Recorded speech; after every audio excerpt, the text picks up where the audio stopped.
Medieval Europe certainly had absolutely no shortage of super deadly, utterly terrifying disease outbreaks that could effortlessly wipe out a massive chunk of the population before breakfast without so much as breaking a sweat. From the grim devastation of the bubonic plague to the mysterious and highly fatal sweating sickness, living in the 1500s was basically a continuous game of biological Russian roulette.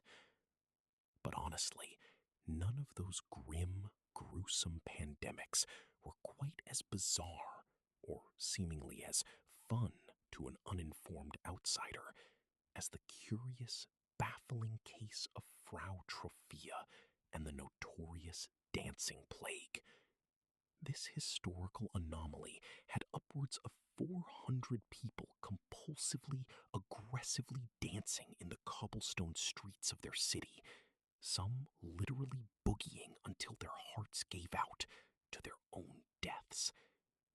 Today, we're going to examine the bewildering psychological and physical plague that made people dance themselves into the grave.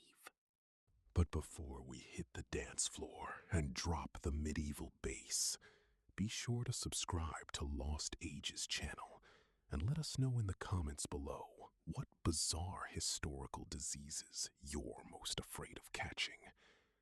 All right, now stretch out those calves, hydrate, and limber up, because here is the original Coachella of medieval afflictions, and a 1, and a 2, and a 3.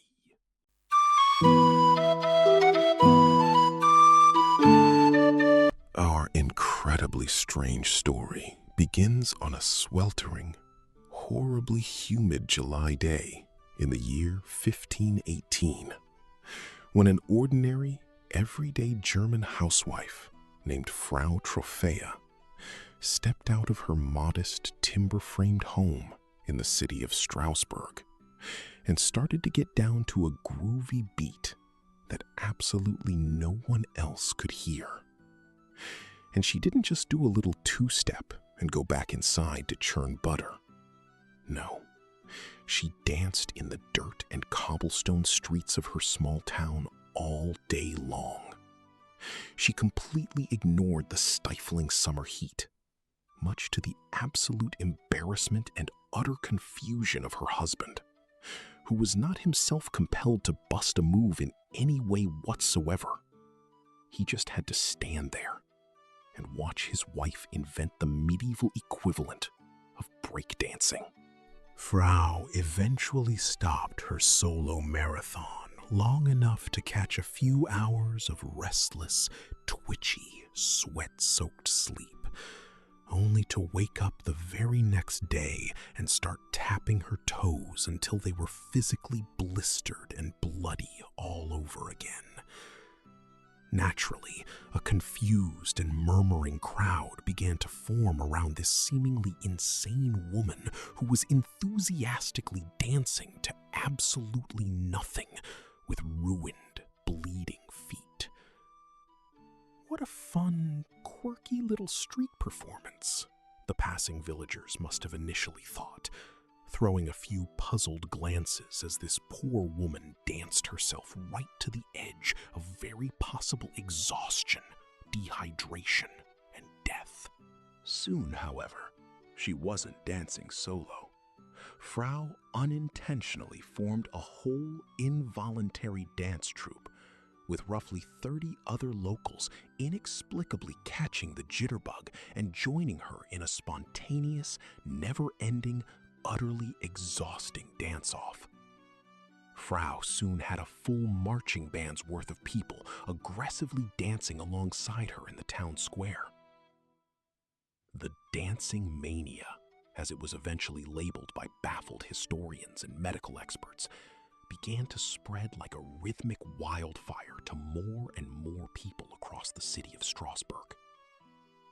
Estimates suggest as many as 400 people involuntarily joined her massive, flailing dance crew. It quickly spiraled into a full-blown, unprecedented civic crisis that the local city council had absolutely no clue how to manage. After all, they don't teach you how to handle spontaneous fatal raves in crisis management courses at business school. The only clear thing the local authorities could agree on was that these groovy kids were absolutely not having a groovy time. This was no party. Dancers were in obvious, agonizing pain, screaming out for help, weeping and begging for mercy from whatever bizarre, invisible affliction was forcing their limbs to violently thrash about.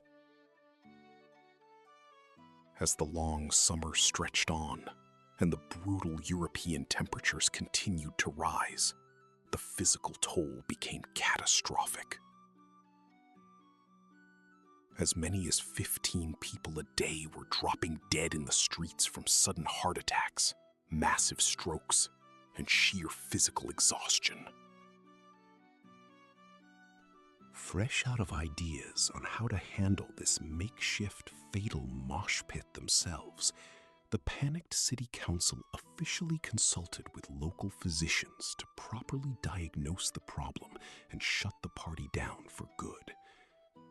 After completely ruling out the standard medieval culprits, like unfortunate astrological misalignments, bad comet omens, and supernatural curses, the doctors confidently diagnosed the exhausted, weeping, dancing maniacs with a probable case of hot blood. Now, that sounds exactly like a diagnosis from the 1970s rock band Foreigner, but in medieval medicine, it was a very serious thing. Based on ancient humoral theory, the doctors genuinely believed that hot blood meant there was a severe temperature imbalance in a person's bodily fluids. In a case of hot blood, physicians believed the brain would literally overheat inside the skull, which in turn would cause sudden, uncontrollable madness. The typical medical remedy for an imbalance of blood? Well, it's the 1500s, so if you guessed bloodletting with a rusty knife and a jar of leeches, you guessed right. However, there was a massive logistical flaw in this medical plan. Given these specific victims' total inability to voluntarily stop flailing their limbs, physically holding them down and carefully opening a vein to remove their blood wasn't exactly a feasible or safe course of action. So, acting completely unlike the rigid anti-dance town in the movie Footloose, the medical professionals prescribed even more dancing. Yes, they decided the only way out was through.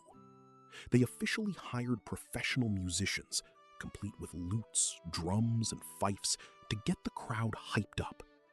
They even brought in strong, paid extras to mix up the energy of this lame party and physically hold the exhausted dancers up when they started to collapse. Their medical hope was that they could simply burn out the dancers by tiring them out until the hot blood cooled down, but to absolutely no avail. This bizarre cure was a massive failure and actually exacerbated the problem to a terrifying degree. As the utterly exhausted dancers were finally beginning to stumble, falter, and slow down from pure muscle failure, the hired musicians dramatically sped up the tempo, causing the afflicted townspeople to frantically move faster to keep up with the lively music. Not only did these party beats fail to stop the sporadic, painful dancing, but the live music actually acted like a magnet. It attracted eager, volunteer booty shakers to the town square. As innocent, uninfected passersby joined in on what was being wildly misperceived